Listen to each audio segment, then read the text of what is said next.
4절 말씀을 다시 한번 읽겠습니다. 4절. 고린도전서 1장 4절입니다. 시작. 그리스도 예수 안에서 너희에게 주신 하나님의 은혜로 말미암아 내가 너희를 위하여 항상 하나님께 감사합니다. 아멘. 바울 전도의 헌신 예배이지만 우리 모두가 헌신 예배를 드리신다고 생각하고 말씀을 한번 보십시다. 우리가 헌신 예배를 드린다고 할 때 우리가 생각하게 되는 것은 하나님께, 모든 예배가 그렇지만 특히 하나님께 좀 더 헌신하는 그런 자세를 가져야 되겠다 하는 마음가짐을 헌신 예배를 통해서 하게 되죠. 우리 바울 전도회도 헌신 예배가 10월에 그냥 연중 행사이기 때문에 드리시는 것은 아니지 않습니까?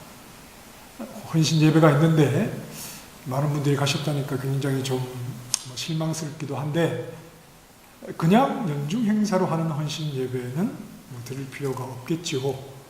그런데 우리가 헌신 예배를 드린다고 할 때 당연히 하나님 앞에 어떤 신앙생활에 새로운 각오가 생겨야 하는 것은 사실입니다. 하지만 헌신 예배의 의미를 바르게 이해하지 못하면 그 헌신과 각오가 오히려 엉뚱한 방향으로 갈 수 있습니다. 지난주에도 잠시 말씀을 드렸지만 교회 안에 인간의 열심이 강조되면 이건 조금 교회가 분위기는 좋을 수 있는데, 뭔가 으쌰으쌰 해보자는 그런 분위기는 만들 수 있는데, 인간의 열심이 하나님의 일하심을 가려버리면 그건 굉장히 교회가 교회답지 못한 거죠. 우리가 무엇을 했다, 우리가 예배당을 세웠다, 우리가 선교사를 100명 파송했다, 우리가 이것을 했다 저것을 했다, 이런 것을 가지고 자꾸 교회를 이야기하게 되면 진정한 교회의 모습을 좀 흐려놓을 가능성이 많습니다. 그래서 우리가 헌신을 하려고 할 때 헌신을 하겠다는 말은 굉장히 좀 우리가 좀 조심해서 사용해야 하는 말인데, 그냥 두 눈 감고 한번 열심히 이를 악물고 달려가겠다, 그런 의미의 헌신은 아닙니다. 그래서 우리의 어떤 열심과 헌신에는 지식이 있어야 합니다.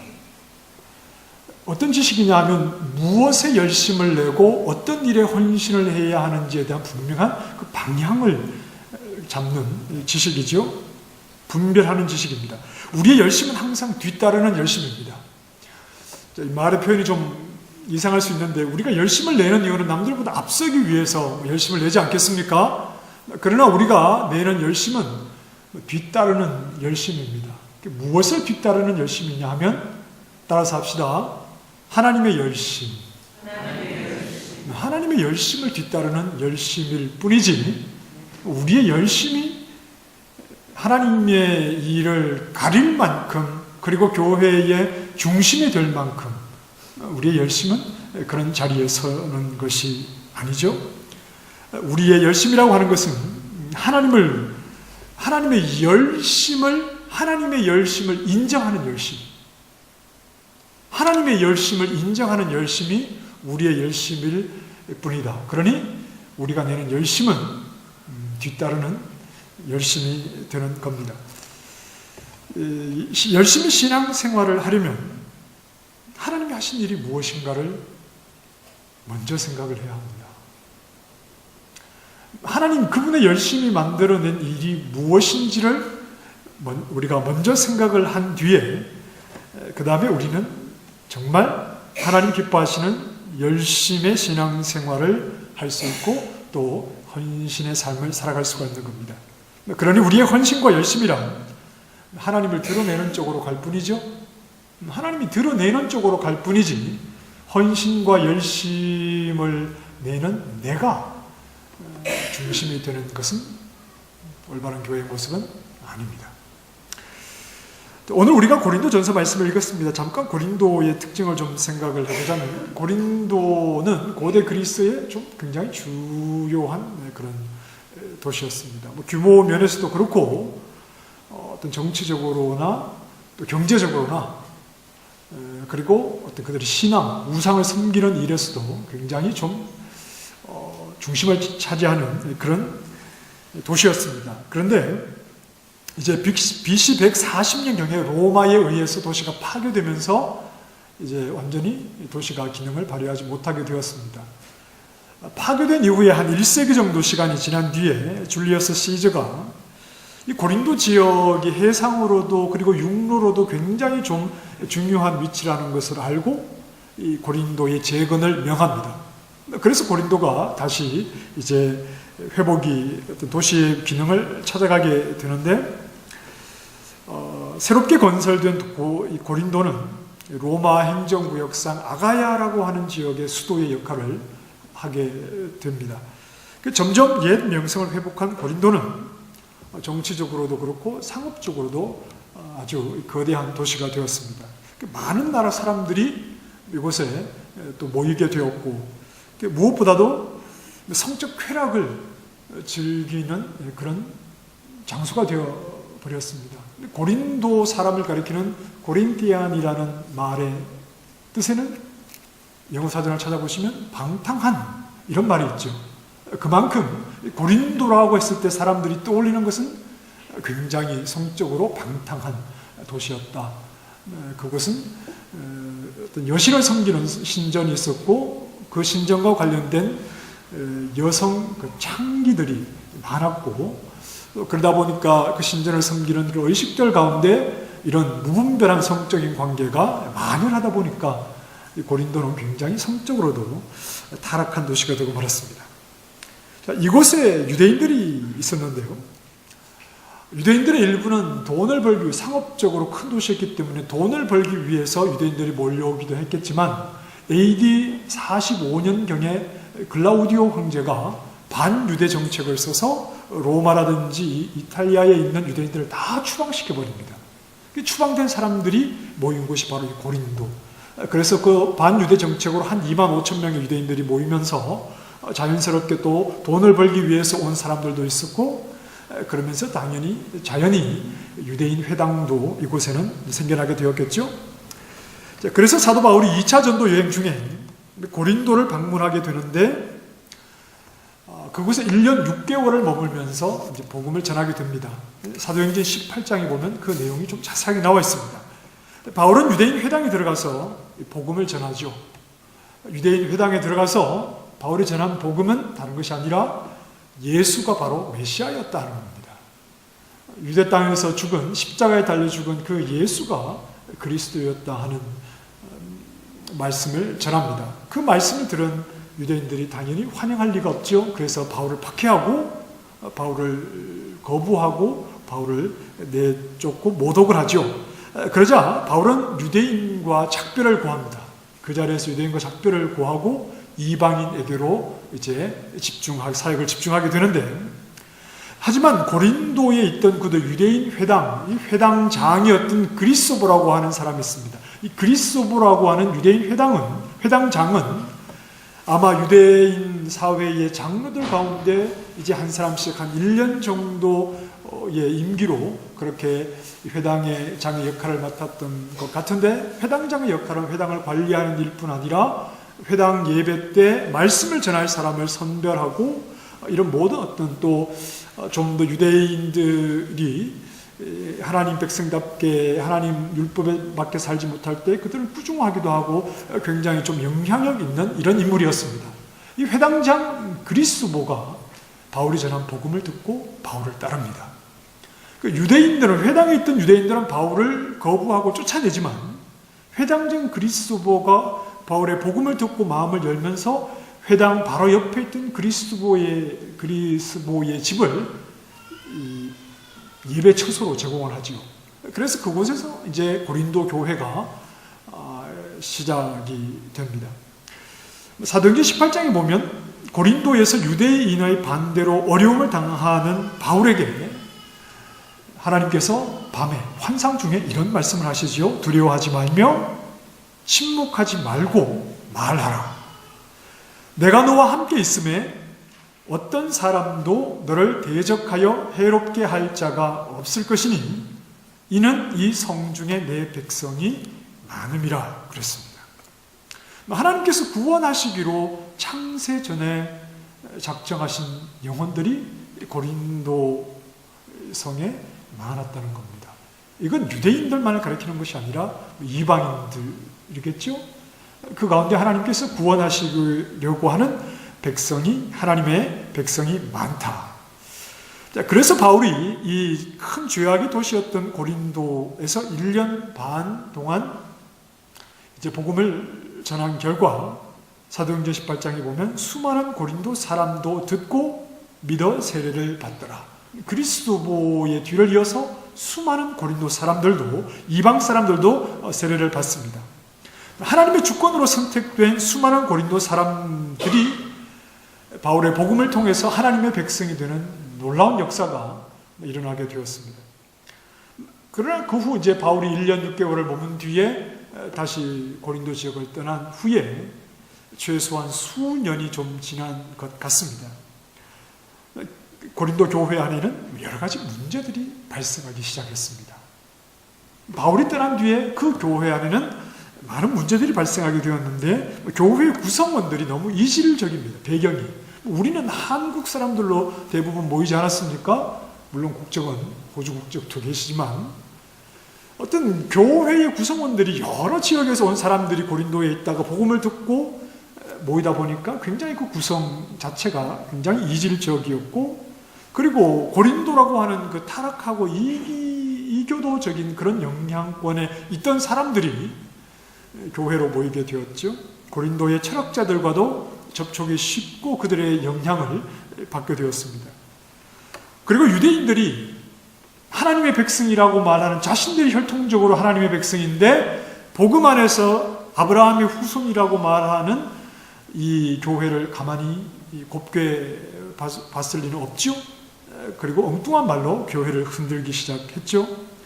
교회 안에서도 서로 당을 지어서 끼리끼리 나뉘었고, 자기의 신앙과 자기가 받은 은사가 더 낫다고 자랑을 하면서, 이 자랑에는 당연히 무시가 함께 따라오죠. 자기를 자랑하면서 성도 안에 서로를 무시하는 이런 모습도 있었습니다. 그리고 고린도 도시에 만연해 있던 그 무절제한 정욕을 따르는 이런 모습이 교회 안에서도 나타나게 있었다.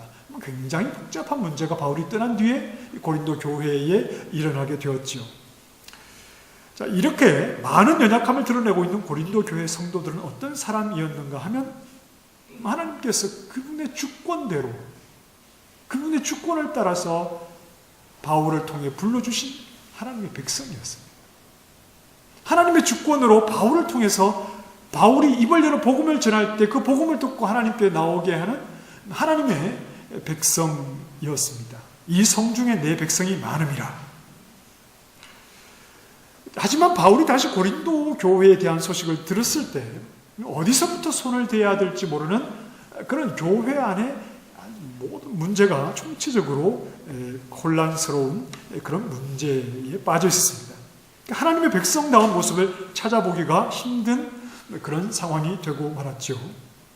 이런 연약함으로 가득한 교회의 소식을 들었을 때 바울은 어땠을까요? 자신이 가서 또 하나님이 함께 하심으로 입을 열어 고린도 중에 있는 하나님의 백성들을 복음을 통해 불러 교회가 되었는데, 그러나 바울이 떠난 뒤에 교회가 교회답지 못한 모습으로 가득하게 되었을 때 바울은 한달음에 달려가고 싶었겠지만 그럴 수 없어 편지를 써서 보냅니다. 고린도 전서입니다. 자, 여러분, 만약에 여러분의 자녀가 문제를 일으켰다고 한번 쳐보십시다. 큰 문제를 하나 일으켰다고 칩시다. 그러면 그 자녀를 불러다 앉혀놓고 여러분 어떤 말부터 시작을 하겠습니까? 문제를 일으킨 것이 분명하니까 그냥 바로 매부터 대시겠습니까? 그냥 내버려 두시겠습니까? 언젠가는 알아서 철들겠지 그러고. 자녀들의 문제를 일으키지 않는 자녀는 잘 없잖아요. 부모의 눈으로 보면 자녀들에게는 부족함이 있는데 어떤 큰 문제를 일으켰을 때 자녀를 지나치게 문제를 지적하고 지나치게 꾸중을 하면 그 아이는 자존감이 낮아집니다. 이렇게 꾸중을 들으니까 자존감이 낮아지겠죠? 그런데 대수롭지 않게 잘못을 해도 그냥 넘겨버리면 이 아이는 굉장히 고집스러워집니다. 굉장히 어떤 사회 속에서 함께 이렇게 융화되는 것이 굉장히 힘들어집니다. 자기는 잘못한 게 없잖아요. 그러니까 자기 고집이 강한 그런 아이가 될 수밖에 없겠죠. 버릇이 없어집니다. 고민을 해야 되는 문제인데, 사도 바울이 정말 자기의 자식처럼 복음을 전하여서 세운 교회가 바울이 떠난 뒤에는 큰 어려움을 가지게 되었을 때 바울은 비록 편지를 통해서 그들을 대하지만 그들에게 어떤 말부터 시작을 할까요? 바울은 처음부터 회초리를 들지는 않습니다. 그렇다고 문제를 그냥 덮어두려고 하는 것도 아닙니다. 가장 근본적인 부분을 터치를 하는 겁니다. 교회인데 교회답지 못한 모습을 가지고 있는 그들을 향해서 바울은 가장 근본적인 문제를 터치를 하죠. 물론 이제 우리가 읽은 말씀, 특별히 4절 말씀은 고린도 교회에 보내는 편지 앞부분이니까 어느 정도 인사의 의미도 있겠지만, 그러나 바울은 너희가 누구냐 하는 부분을 지적합니다. 너희가 누구냐? 너희가 누구냐? 4절 말씀에, 자, 우리 바울 전도회 회원들만 한번 읽어보십시다. 4절 말씀 몇 분 안 되시니까 큰 소리로 한번 읽어보십시다. 시작.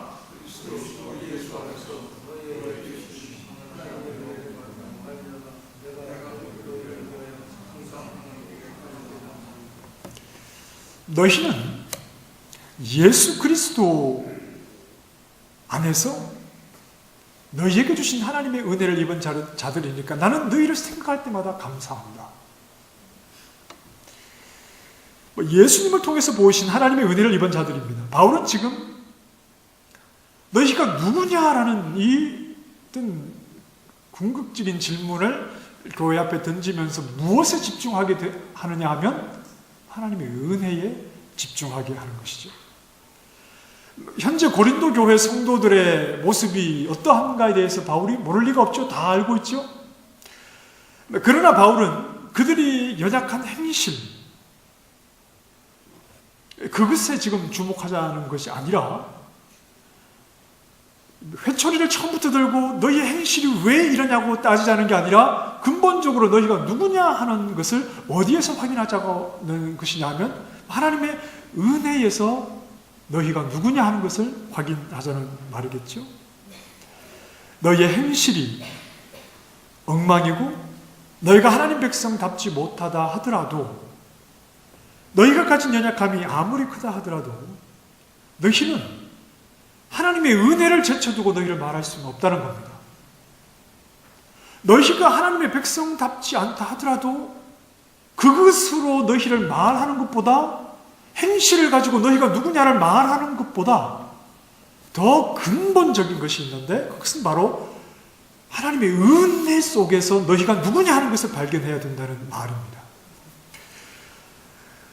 너희는 연약하다 하더라도 하나님의 은혜 가운데 있다는 것을 잊지 말아야 한다는 말입니다. 하나님의 은혜는 너희가 복음 밖에 있을 때, 처음에 예수 그리스도를 몰랐을 때, 그래서 너희를 그리스도 안으로 불러주실 때 그때에만 은혜가 아니었다는 말이죠. 너희가 하나님을 모르고 하나님 앞에서 어떤 삶을 살아야 할지 삶의 기준이 없이 그냥 그 도시의 음란한 문화대로 그리고 자기의 생각대로 살아가고 있었지만, 그러나 그런 너희를 하나님 앞으로 불러주신 것이 바로 하나님의 은혜였다는 말입니다. 그때뿐 아니라 그 은혜가 언제나 너희를 붙들고 있고, 너희가 잘 하나님 앞에 살아서 믿음의 삶을 잘 살아갈 때도 하나님의 은혜가 너희를 붙들고 있고, 반대로 지금 너희의 상황과 같이 은혜 받은 하나님의 백성답지 못한 삶을 살아간다 하더라도 하나님의 은혜가 너희를 붙들고 있고, 너희가 하나님 밖에, 복음 밖에 있었을 때 너희를 바울의 복음을 통해서 불러주신 그때부터 하나님의 은혜가 너희를 붙들고 있기 때문에 너희는 하나님의 백성이다 하는 사실을 바울이 지금 강조를 하고 있는 것이죠. 너희가 부끄럽다 하더라도, 너희의 행실이 부끄럽다 하더라도 그 은혜는 너희를 떠나지 않는다는 겁니다. 그 은혜를 가리켜서 4절에 그리스도 예수 안에서 너희에게 주신 하나님의 은혜라고 했습니다. 하나님의 모든 은혜는 누구를 통해서 오는 거죠? 예수 그리스도를 통해서 옵니다. 이게 무슨 말이죠? 하나님께서 죄인을 구원하시는 그 은혜는 예수 그리스도 밖에서는 오지 않습니다. 하나님께서 죄인을 구원하시는 것보다 더 큰 은혜는 없습니다. 하나님이 죄인을 예수 그리스도 안에서 구원하신 은혜에 있으면 우리는 다른 것이 필요가 없는 겁니다. 왜냐하면 예수 그리스도 안에서 우리를 구원하셔서 하나님의 자녀 삼으셨으면 모든 것은 다 보장이 된 것이지요.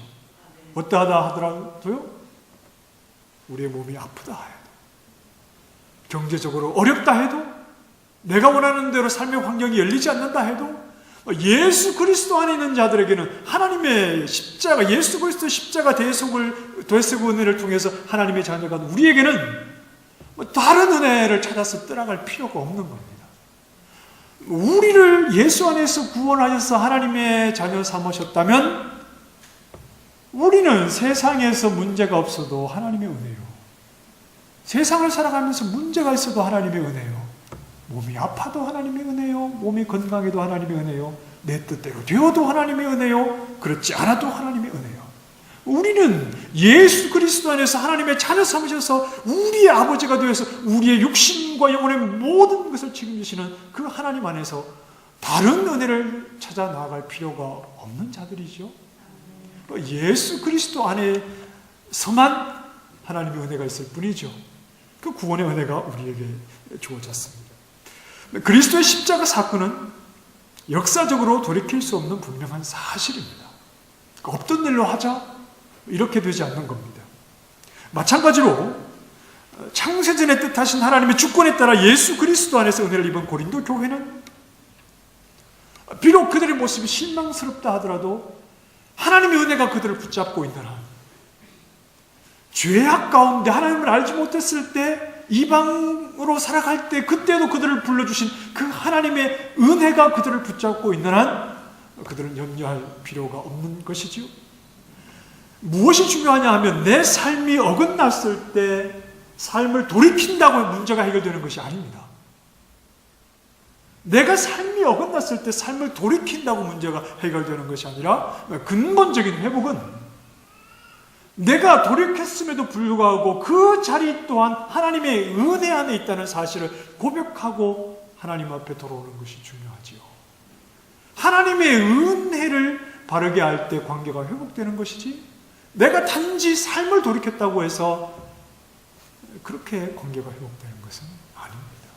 그 말은 내가 비록 하나님의 은혜 받은 백성답지 못하게 어긋났다 하더라도 그 자리에서도 하나님의 은혜를 발견하고 하나님 앞에 돌아올 수 있다는 것은 하나님의 은혜가 비록 하나님 보시기에 바르지 못하다 하더라도 우리를 포기하지 않으신다. 그 은혜는 내가 하나님을 알지 못하고 세상 가운데 살아갈 때 그때 나를 불러주신 은혜입니다. 그러니 그 은혜 안에서 회복이 되는 것이고, 은혜 안에 있는 나를 발견하는 것이 진정한 하나님과의 관계의 회복이라는 사실을 바울이 강조하는 것이죠. 은혜가 교회를 교회되게 하는 것입니다. 교회인 것은 내가 잘 살아서 교회라고 생각하십니까? 아닙니다. 내가 잘 못 살아서 교회가 아니라고 생각하십니까? 아닙니다. 내가 교회인 것은 하나님의 은혜 때문에 그렇습니다. 내가 잘 살아도 하나님의 은혜, 내가 비록 잘 못 살아도 나를 포기하지 않는 하나님의 은혜, 그 은혜 안에서 우리는 교회인 것이죠. 하나님이 베푸시는 은혜는 어떤 역할을 하는가 하면, 첫째, 우리를 절망으로 빠뜨리지 않습니다. 아무리 악한 자라 하더라도 그리스도의 십자가의 은혜는 그 악한 자를 절망에 내버려 두지 않지요. 아무리 악한 자라 하더라도 하나님의 은혜는 아무 소망이 없는 그에게 소망을 주기에 충분하기 때문에 그렇습니다.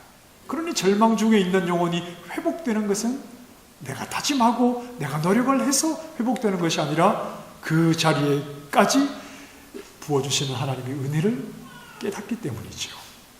그래서 두 번째, 은혜는 우리를 교만하게 하지도 않습니다. 우리의 노력으로 얻은 것은 하나도 없기 때문입니다. 고린도 교회에 주고자 하는 메시지가 뭡니까? 은혜의 놀라움을 생각하며 그 은혜 앞에 다시 서는 것이 중요하다, 이런 말입니다. 스스로에게 절망스럽더라도 나를 회복시키는 하나님의 은혜를 생각하고 자기 자신을 내세우며 자랑하는 일을 일삼던 자들도 하나님의 은혜 앞에 자랑할 것이 아무것도 없으니 자기를 자랑하지 말고 그 은혜 앞에 교만하지 말고 하나님 앞에서 시작하게 하신 그 은혜, 하나님 앞으로 나를 불러주신 은혜, 나를 하나님 백성 교회되게 하시는 그 은혜, 그 은혜로 너의 모든 것을 말할 수 있어야 한다는 말이지요. 그래서 고린도 교회의 행실, 그들의 잘못을 바라기보다 교회는 하나님의 은혜로 말하는 자들이다. 너희를 처음 부르실 때부터 지금도 하나님의 은혜가 너희를 교회되게 할 뿐이다 하는 사실을 처음부터 고린도 교회를 향해서 말하는 겁니다. 바울 전도회 회원 여러분, 대부분 60대시죠. 열심히 살다 보니 적지 않은 시간이 지났습니다. 그리고 하나님과 함께한 시간도 오래되셨죠. 하지만 언제나 우리는 잊지 말아야 합니다. 나를 하나님 앞으로 불러주신 그 은혜를 잊지 말아야 합니다. 지금까지 짧지 않은 시간을 살아오시면서 내가 쌓아온 것으로 나를 말하려고 하지 마십시오. 그리고 혹 지난 시간 열심히 살았지만 크게 남들에게 드러낼 것이 없다고 해서 절망하지도 마십시오. 언제 이렇게 머리 희끗희끗한 70을 바로 보는 나이가 될 것이라고 생각을 하셨습니까? 외람되지만 저도 언제 50이 코앞에 왔지 그러고 깜짝깜짝 놀랍니다. 그런데 이렇게 다 시간은 지납니다. 저는 요즘이 아니라 최근에 우리 어르신들이 하시는 말씀을 이렇게 좀 마음에 잘 새겨요. 그러면서 어떤 생각이 드느냐 하면, 아, 인생 별 것 없구나. 인생 별 것 없구나. 어떤 분이 예전에 하신 말씀이 늘 제 마음에 남아있는데, 나이가 들면 남는 건 병밖에 없어. 아, 인생 별 것 없구나. 그러다가 하나님 부르시면 가는 거구나. 그 짧은 몇십 년 사이에 이루면 뭘 이루겠습니까? 그 짧은 몇십 년 안에 뭘 누리면 얼마나 누리시겠습니까? 뭐 누린들, 여러분 밥이나 드시지 금덩어리를 드시는 건 아니잖아요. 뭘 많이 가진다고 해서 얼마나 가질 것이며 누린다고 해서 뭘 얼마나 누릴 것이며, 돈이 좀 있어요. 보신 분들은 아실 겁니다. 돈 많아봐야 별로 쓸 데가 없어요. 뭐 매일 가서 뭐 그냥 비싼 옷을 사 입으시겠습니까? 매일 그렇다고 차를 바꾸시겠습니까? 매일 뭐 새 집에 이사를 하시겠습니까? 돈 많아봐도 별 쓸데 없습니다. 돈 써봤습니까? 아니요, 저는 써보지는 않았는데. 그러니까 인생은 하나님 앞에서 굉장히 겸손해야 하는 시간 같아요. 그리고 하나님이 부르시면 하나님 앞에 가서 그때 영원히 이 세상에서 누리지 못했던 그 하늘의 영광을 마음껏 누리며 이 세상에서 찔끔찔끔 경험했던 그 쾌락을 하나님으로부터 끝도 없이 영원히 누리는 그 소망이 우리에게 준비되어 있으니 그때를 잘 준비해야 되겠죠. 내가 무엇을 이루었느냐 이것으로 말하는 것도 아니고, 내가 무엇을 이루지 못했느냐 이것으로 말하는 것도 아니고, 나를 불러주신 하나님의 은혜, 그 은혜로 나를 말할 수 있을 때 우리는 안전한 겁니다. 괜찮은 거지요.